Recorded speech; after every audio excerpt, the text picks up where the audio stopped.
This conference will now be recorded. And welcome everybody to the Pre-Academy Online and another parent edition of our Coaches Lounges. So first of all, we hope everyone is doing okay. We're only in week 2 of the Pre-Academy Online. I think this is about 6 weeks that I've been home now in my apartment, and I'm sure everybody else is the same. And we certainly hope that everybody is keeping active and entertained with a number of the games and activities so far. I think to date we've already put up 20 different contacts in 2 weeks, and we certainly encourage you all as parents to be as active and involved in those as possible. So that may mean joining in. It could be doing the Wednesday workouts with Natasha Dowie. It could be certainly supporting some of your young footballers through that journey. And we certainly acknowledge and appreciate as well that the amount of commitment that you provide to these pre-academy activities is certainly self-determined. And after checking in with a number of the players yesterday, it was pleasing to see and hear that a lot of them are obviously prioritising their schoolwork. And again, that's a really positive thing for us as well. So, but yeah, as mentioned, we're certainly keen to get you involved as much as we can. And I can certainly assure you that we've got a number of really good and engaging activities that will be coming up in the next few weeks. So keep an eye out on TMAP for those. And again, if there's any questions that you might have, feel free to either get in touch by email, or there's obviously the chat function there on TMAP also. So yeah, hopefully it's been a productive time so far. And again, just thank you for tuning in this evening. It's a slightly different tack to what we would usually take. We're certainly keen to ensure that our education offerings are for players, coaches, and parents and are run concurrently.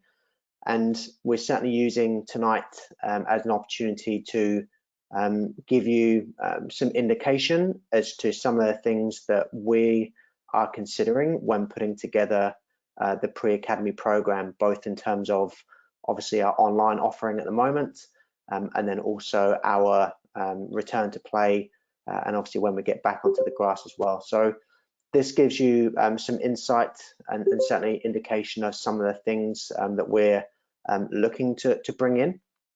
Now, I must declare and underline at the beginning of this that certainly what I'm presenting to you is not necessarily exactly what's going to happen.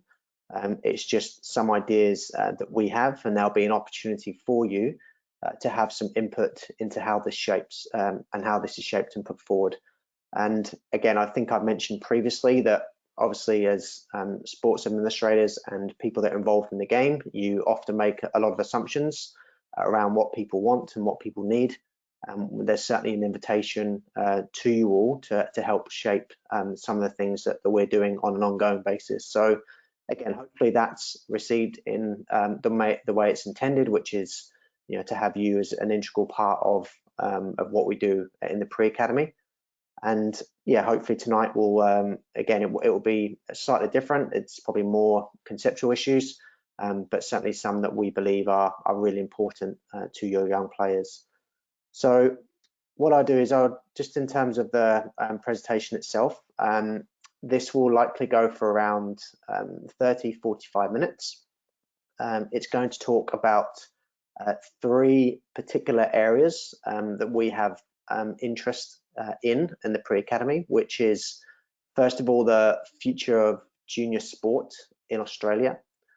The second will be the future of learning and how that will be related to the pre-academy, and then also the future footballer and what we are aiming to do and what we're considering when we're putting together our options for our future players. So we very much pride ourselves on being a very innovative club.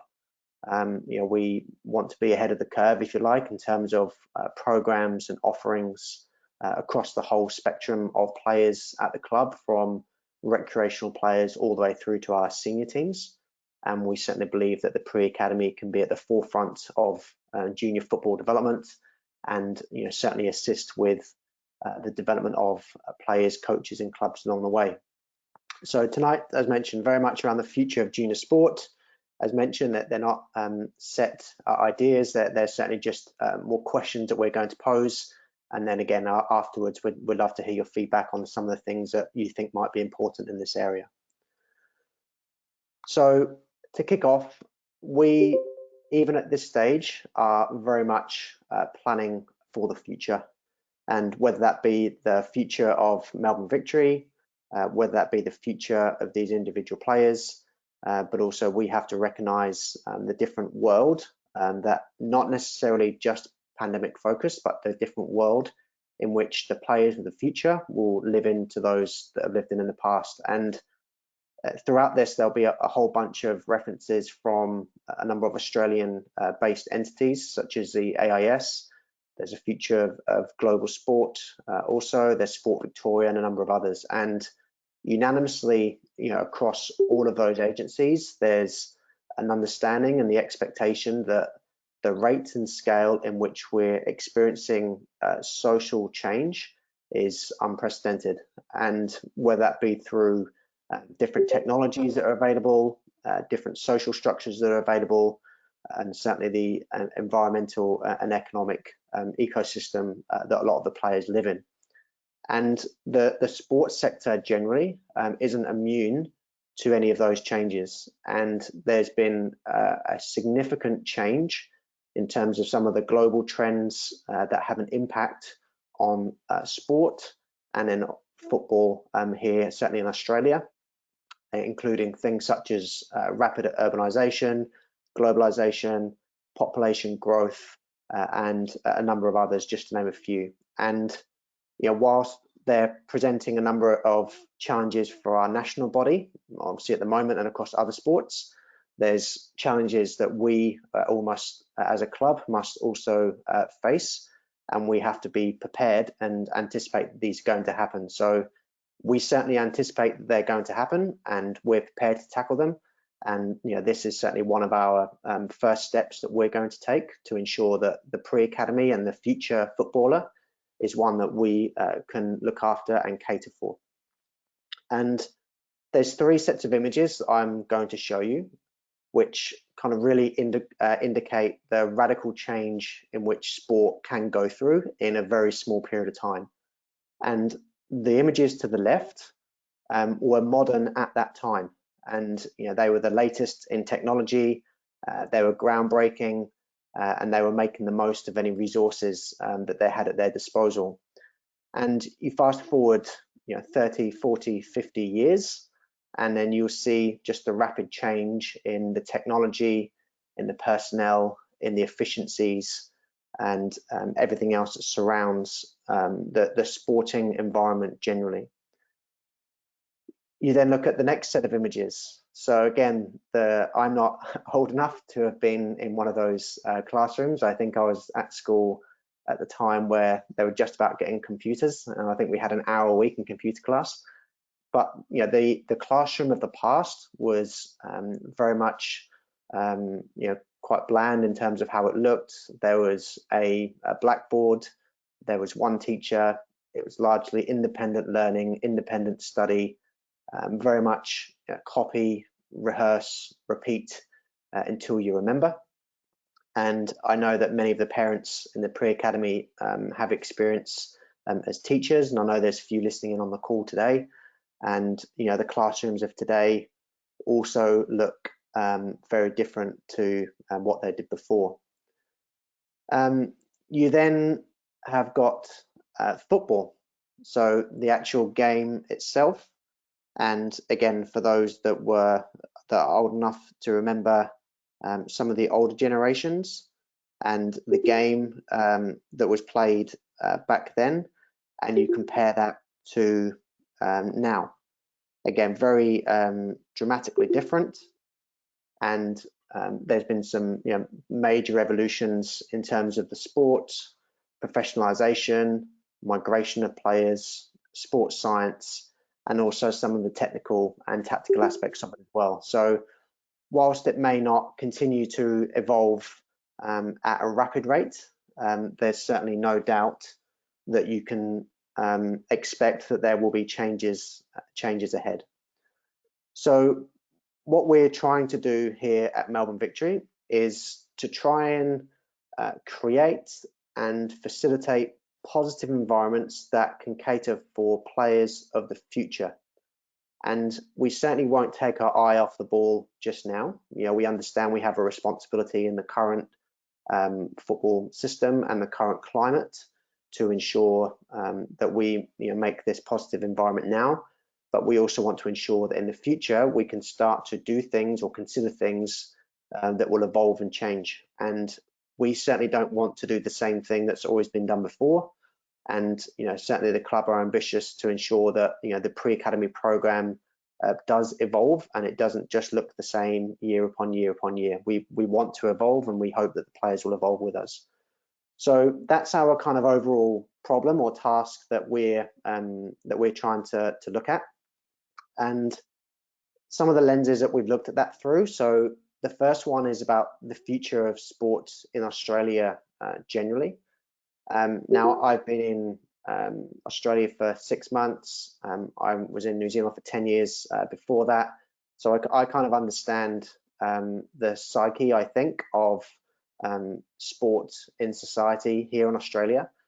I know that people are sports mad, and I know that certainly from my time in Melbourne so far that this is pretty much just what everybody does and everybody talks about.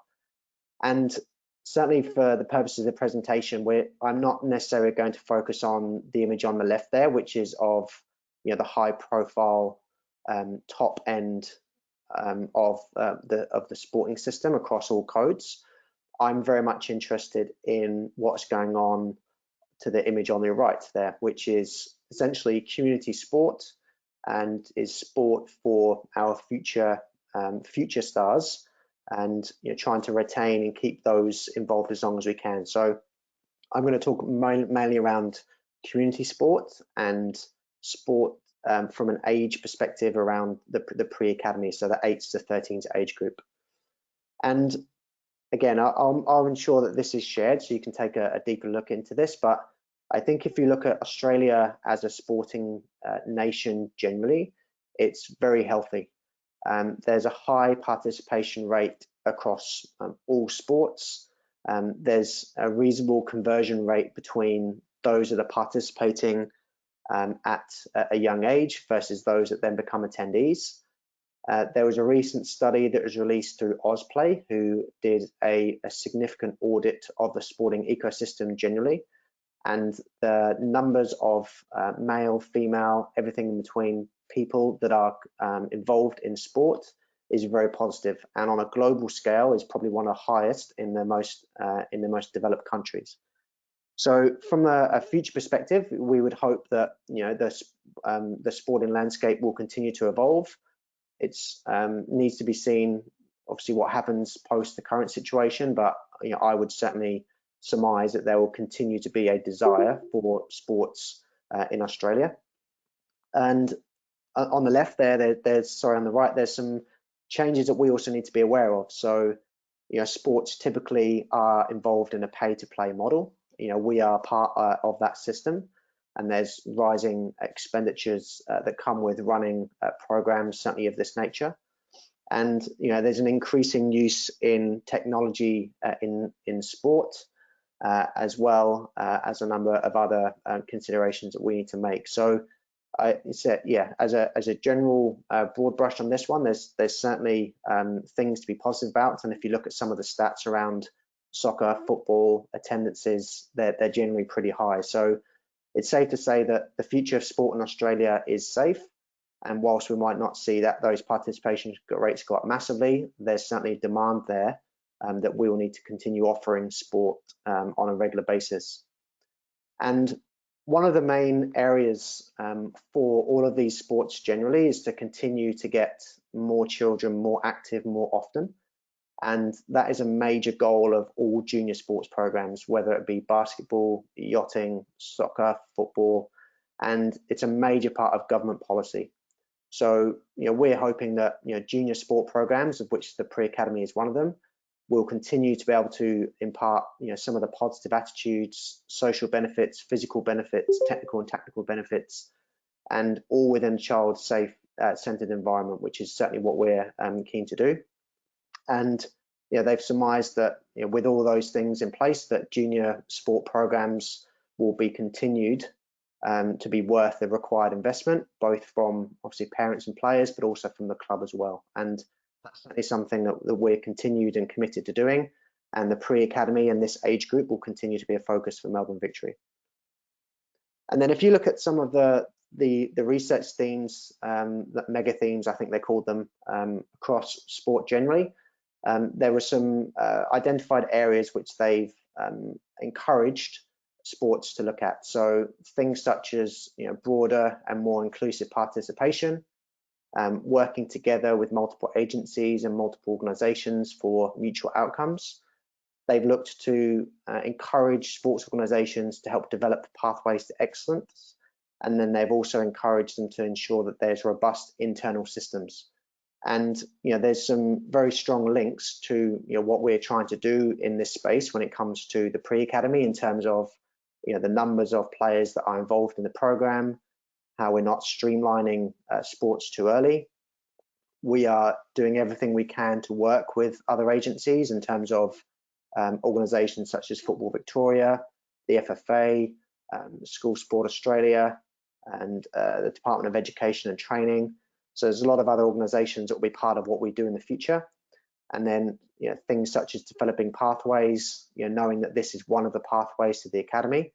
And part of my role in the coordinator sense is to ensure that all of our internal systems are robust and in line with what's going on in the academy and the rest of the club. So pleasing to see that those identified themes are concurrent with what we're trying to do.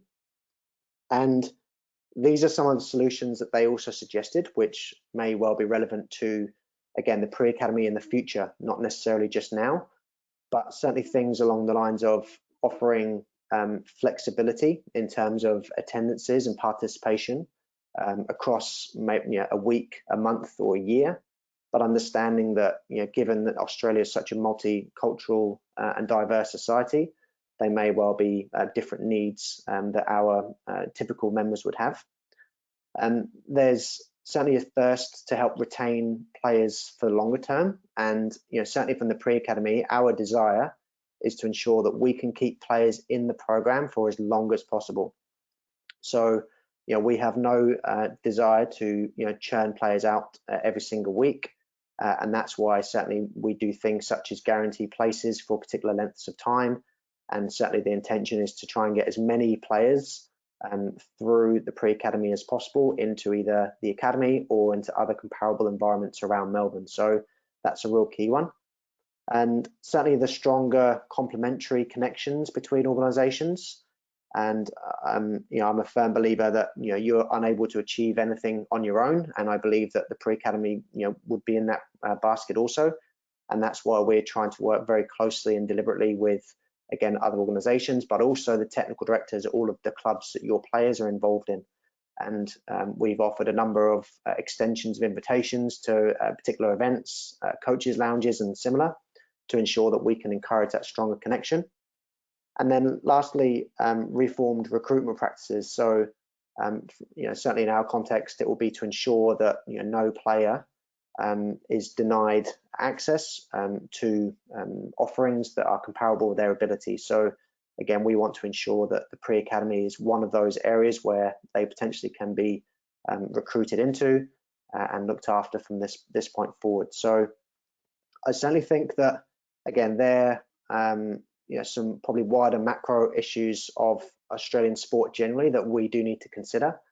And the task that we are then having as a club and as a staff is to really focus on how we integrate these into the pre-academy. And this will be something that obviously post-call, if you do have any feedback on these particular areas, we would be delighted to hear from you, because again, the knowledge of people here may well, it will certainly outweigh the knowledge that I have. So again, those wider implications of Australian sport generally and society are kind of big in our thinking, and we want to ensure that we can cater for that as best we can. Now, the second part we're going to discuss is around the future of learning in football. And I guess just for clarity and context, I don't necessarily mean e-learning, and I don't mean that all of a sudden football is just going to be on a screen. Temporarily it is for the moment, but the future of learning of football, for the purpose of the next wee while in this section, is around what we can actually do with them when they are with us and actually coaching. Okay, so this is the actual physical part of that. So yeah, it's not the future of learning as in everybody's going to be wearing VR sets and living in virtual worlds and all sorts of things like that. It's that may well complement it, but certainly the purpose of this next section is around what we can do with them when we're playing. And again, this is with an eye to the future as opposed to necessarily being the right now. Now, I'm sure many of you over recent weeks would have been inundated with particular apps. You've no doubt been flooded with each organizations that your players are part of with a different learning platform. Obviously, we're no different in terms of TeamApp. And these are three that I regularly use. So Duolingo to learn a new language, Strava to run, and then Trailhead, which is like an online skills platform. And we believe that these types of apps, or the concepts that are behind those apps, are applicable to football coaching. And the term that is used, and this is probably again relevant in business, it's relevant in a lot of the apps that you use on a day-to-day basis. They're all designed with like computer game design principles in mind. So things such as rewarding, challenging, particular levels, and all those types of things. So I'm going to talk about that in detail in a second. But what's important to understand is that this isn't just for kids, and it's not about computer gaming. It's the fact that there are some computer game design principles that can be used in non-gaming contexts. Now, I've been reasonably familiar with this for a little while. It's become certainly very popular in junior sport development since about 2010. But certainly even back in 2005, there were elements of gamification that were being used in teaching, business, and sports coaching.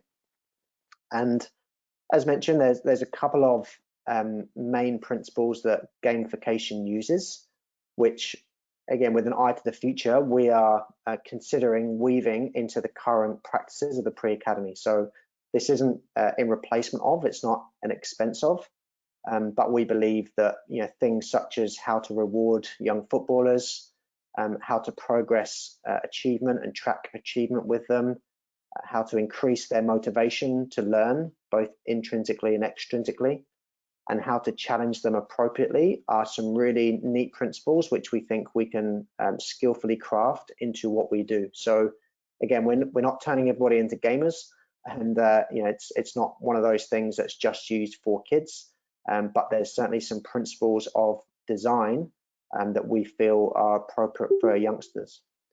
So to give you an indication of, again, what the future of learning in football could look like, is that within a typical football coaching session that we currently run, so using the whole part whole as an example, you provide young footballers with particular missions, or for example, in our context, that would be the session theme. So this is what's coming up today, this is what's on the menu, and the players are given missions in which they've got to complete throughout that session. And this, for me at the moment, is coaching generally, but there's a lot of skills that the coaches can use, such as giving them little cheat codes, so little hints and little tips that they can use once they've achieved something in order to progress within their particular game. And there's also a number of levels which they can go through. So there might be players in the pre-academy that are able to fulfill the requirements of a skill to level 1. And then the coach might ask the player, okay, are you now ready for the level 2 challenge? And the coach might issue them with a hint or a tip to help them progress through and get through those levels within that session also. There's opportunities for pauses. So again, if you think about on a computer game, they can press pause and stop. And there might be some times within a game environment where if they're playing a 1v1, and it's quite challenging for them, or it's really, really hard, they can utilize a pause, and they can maybe take a time out.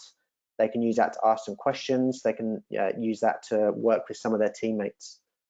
And the next one might be saving progress. So what we want to see in the pre-academy is for players to be able to self-regulate and save their progress throughout their time with us. So we deal with them say once a week, and there might be a particular game and activity that we provide on week 2, and it allows them to save their progress on a particular activity, and then when we go back the week after, they're able to start from that particular start point again and then progress on.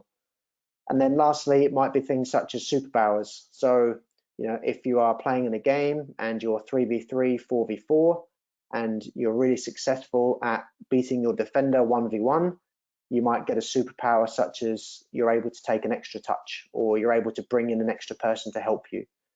So these terms will be very familiar with those that have those types of apps. So for example, if you're learning a new language on Duolingo, you're able to stop and pause. There's particular levels you can go to. On Strava, for example, which a lot of our academy players are using, there's badges that they get, there's challenges they can take part in, and it's all self-determined. And our skill as coaches will be to weave these types of themes into the current pre-academy structure. So again, it's not portraying that we're going to change everything dramatically, but there may well be some slight tweaks given that we're trying to prepare these players for the future. And it's something that they'll be familiar with because they all play games. And one of the conversations that came up yesterday with, certainly with our staff, was that this isn't just for the youngsters. This isn't just for the 9-year-olds. This can be crafted in such a way for the older players where they can also use these things as well. And one of the areas of research I looked into was that they were using this with senior rugby teams, again, senior players. So it's, again, certainly for us, with an eye on the future, these are some of the things that we're considering that we can weave into those particular sessions that we're delivering. And if you look online, there'll be lots of examples of this. And we're certainly not saying that this is brand new, but we're saying it could be an additional way to help connect and to motivate and to help work with the young footballers that come into the pre-academy. So again, particular challenges. There could be some powers, abilities, ranks, and statuses, and they can progress those over the course of time. So, as I said at the beginning, this isn't necessarily going to happen straight away, but it gives you an indication of some of the things that we're looking to bring in over time when the time is appropriate. And as mentioned, this is something that we want to look at. And the question to our parents and our players will be, how do we integrate this conceptually into the pre-academy over time? So again, I'd encourage, if anybody's got any experience in this, certainly around teaching, around reward, badges, achievements, progress, those types of concepts, then we'd certainly like to hear from you, because we want to help progress this into the future. And then lastly, we are also looking at the actual footballer. So we've gone from the wider macro system of sport and society. We've then narrowed that into learning in general, so regardless of whether you're a footballer, and we're now going to look at the actual skills of footballers themselves over time. So again, if you look at a lot of the research from the Scholastic Company, from the World Health Organization, from the World Economic Forum, from the Future Sport reports, you look at the schooling curriculums from both Victorian Education and a number of other agencies, there's some pretty consistent themes that come out of all of those. So I haven't just copy pasted one list. This is, I guess, an amalgamation of all of those with skills that we believe are relevant for footballers. So if you're a young player, some of the skills that they were suggesting that our future learners needed were things such as the ability to play well with others. So that would mean how to cooperate, deal with different people, take other people's perspectives, be able to work with people that they don't necessarily know very regularly, which certainly applies with us in the pre-academy. They were wanting people to be able to communicate clearly in terms of and being very concise, being very articulate, and be able to talk to people on a level that was understood. One of the third themes was what they labeled, not my words, out of the box concepting, which generally was creativity. So the ability for young learners and young footballers to be creative in what they were doing on the field. And this is something certainly that our coaches are encouraged to do, is to enable the creativity to continue and to remain even through their teenage years and through their adolescence. They were wanting young learners to have complex problem-solving abilities. And again, our curriculum that we have within the pre-academy lends itself to be quite complex in terms of the problems that they come up against, given that it's very game-based. There's lots of perception, decision, execution. There's invariably always opposition and other external factors that are challenging those particular tasks. It's not just as straightforward as passing the ball between one person and another. So they wanted young learners to be complex problem solvers. And the last one, which again was quite consistent, was what they termed as being cognitive flexibility. So in football terms, that was the ability to be able to think about two different things at once. So in a football setting, if you take the moments of the game, for example, so attacking and defending, it was the ability for the players to think about how to attack and how to get the ball forward into teammates, but then also being aware and understanding that they might have some defensive responsibilities, or there might be other players that might need their help if they lose the ball. So that ability to be very flexible between thoughts and be able to think about more than one thing at once. So again, they were just some consistent themes which we believe are very applicable to the future player. And we believe that we're also trying to address already within the pre-academy, but we'll have a stronger eye on in the future. And then if you link that then to the actual football side, there was some pretty consistent themes which we have obviously come up with as staff, but also supported by some articles and research from around the football world, and you can kind of see these things naturally occurring. And again, if you go back to those pictures at the beginning around what it was at the time and then how quickly it's progressed, it may well be that this happens again. And the 5 themes that were spoken about quite often were tactical flexibility. So not just having players playing in a particular tactical structure all the time. And it's very neatly links into the pre-academy in that it's not a team-based program. And I think we've emphasized that a lot now, is that it is an individual program that allows players to be taught and coached and experienced in a variety of different positions, different setups, different game sizes. It might be 2v2s, 3v3s, 4v4s, and there's lots of flexibility within them.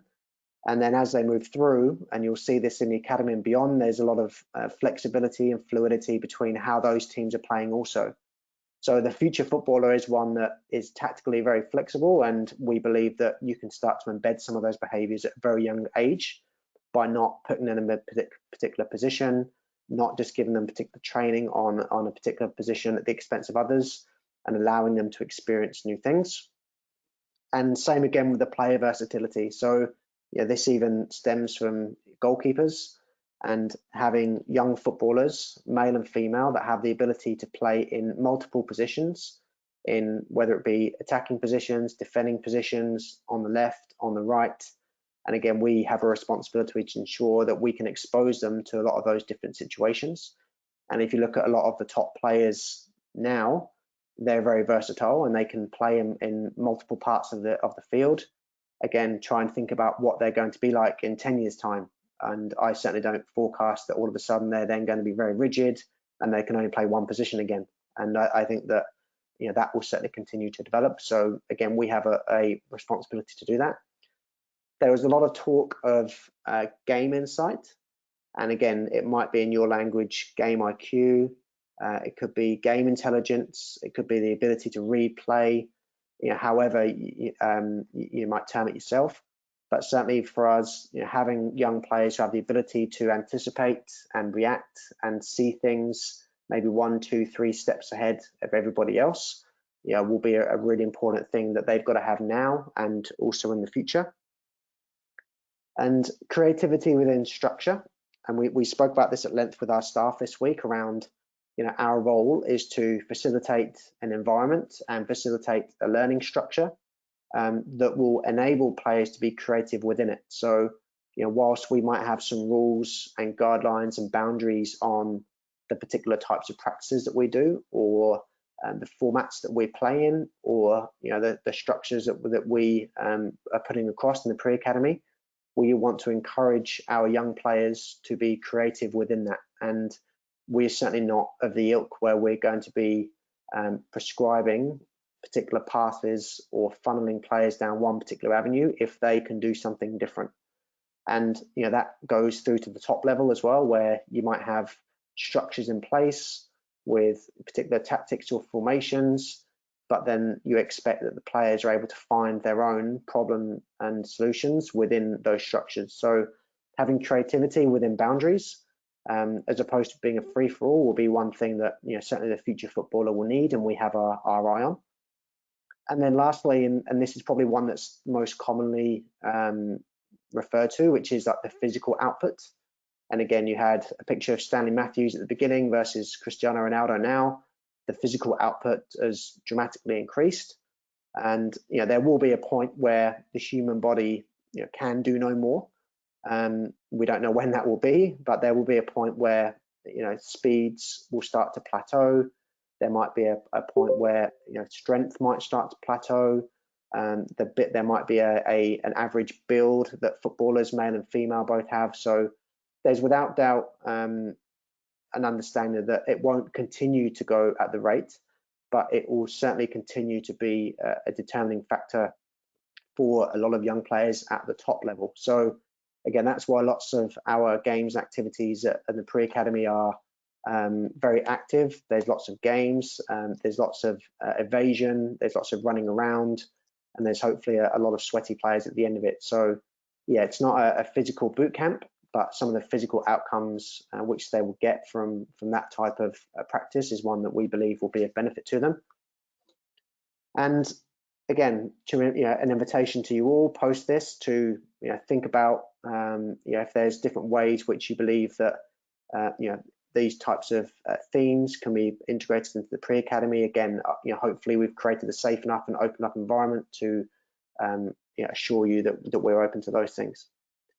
And then lastly, and this is, I guess, my job to do this alongside a number of the other staff. So along the top, we have the different components of our training sessions. So to go to the last slide, this is our structure. Like, this is how we do things, and this is how we'll continue to work for the moment. So we have arrival activities, which I know many of you will have tuned into the Coaches Lounge last week to hear more about. We have the framing, which already from could be referred to as missions, or this is a session ahead. We have our teaching process, which is a whole part whole. We have our review, and we have our club culture and online learning. And what we're working on at the moment, again with an eye to the future, is all of those topics that I've spoken about.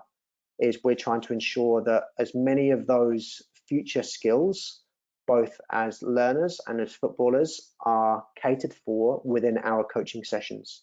So, for example, playing with others and clear communication, we would hope and expect that they would be relevant in all those different areas. So they're able to play with others and communicate with other people from the moment they arrive to the moment that they go. There might be things such as tactical flexibility and player versatility, which wouldn't necessarily come in the framing because it's not appropriate, but they will be very relevant when it comes to their playing in the whole part whole coaching methodology. So again, hopefully that gives you an indication as to kind of where we see the assistance of our game being, and we'll be working to ensure that all of those future skills that are being put to us by the research bods that are out there will be skillfully weaved into what we do over time. So again, it's not at expense of, there's not going to be significant change early, but hopefully it just gives you an indication of kind of where we're thinking. And I guess the next steps, and again, this is something that we're keen to do with you all, is to listen to our people, and our people will include you as our parents, who are a very important person in their journey, and also our players and also our coaches. And we've spent a lot of time doing these types of activities in recent weeks to make sure that we're in a better place, not only now but also in the future. And what we're going to do is over time we'll start to test some of these things. So it may well be that when we're back, there might be one or two things that we're able to slightly adjust, just to test whether one or two of these things work and how they resonate with different age groups within the pre-academy. So we have our 9s will be our youngest, and then we've got the 12s for the boys and the 14s for the girls. So we'll use this cycle of just carrying out, just testing, just trying a few things. We'll then reflect, and we'll then learn from that, and then we'll obviously plan how we'll then do it in the future. So I certainly wouldn't expect there to be dramatic changes for the moment. We've been pretty consistent with our session structure to date, but yeah, there'll certainly be an element of just testing to see whether or not some of these concepts that we're looking into to help create players of the future will work, and there'll be an extensive review process. And again, I hope that's taken in the spirit that it's meant, in terms of wanting to create the best possible learning environment for you and for your young footballers, and trying to maximize the amount of time that we have with them, which is quite limited. And we'll help them not only now with Melbourne Victory, but also in the future with whichever organisation that might be in. So yeah, hopefully that gives you an indication as to where we're heading. And as mentioned at the beginning, it's certainly these aren't definitive answers. These are questions that we're posing to our parents and our people, and hopefully we're able to kind of work collaboratively with not only you but our other organisations to ensure that we can continue to evolve. So again, thank you for tuning in, and again, I appreciate that it's slightly different to maybe some of the other lounges that we have, but hopefully it's provoked a little bit of thought, and also assured you that we're doing everything that we can to make sure that, again, we look after your precious young children for as the best we can. And we'll continue to do these types of events, and thank you for those that have checked all the events on TeamApp so far. The parents lounges will continue every 2 weeks, and we'll do some slightly different topics for each time. And again, we're happy to field some feedback from you on what you think is important. And then in the middle of those, every 2 weeks, we have our coaches lounges, and the next one is next Wednesday, which is with our Hyundai A-League head goalkeeping coach, Tom Fordry. And again, we'd certainly appreciate you tuning in. If your young footballers want to tune in, goalkeepers want to tune in, outfield players want to tune in, they're obviously more than welcome. Just let me know, and I'll make sure that there's some spaces reserved, because this is a very popular one, and is also with interest from other states around the region. And otherwise, thank you again for tuning in. Hopefully the amount of activity so far has been manageable. If there is any continued feedback, again, please do let me know, and I'll certainly be checking in with you all again in a couple of days' time to get your feedback on what's been presented tonight. But thank you again, and enjoy the rest of your evening. Thanks, team.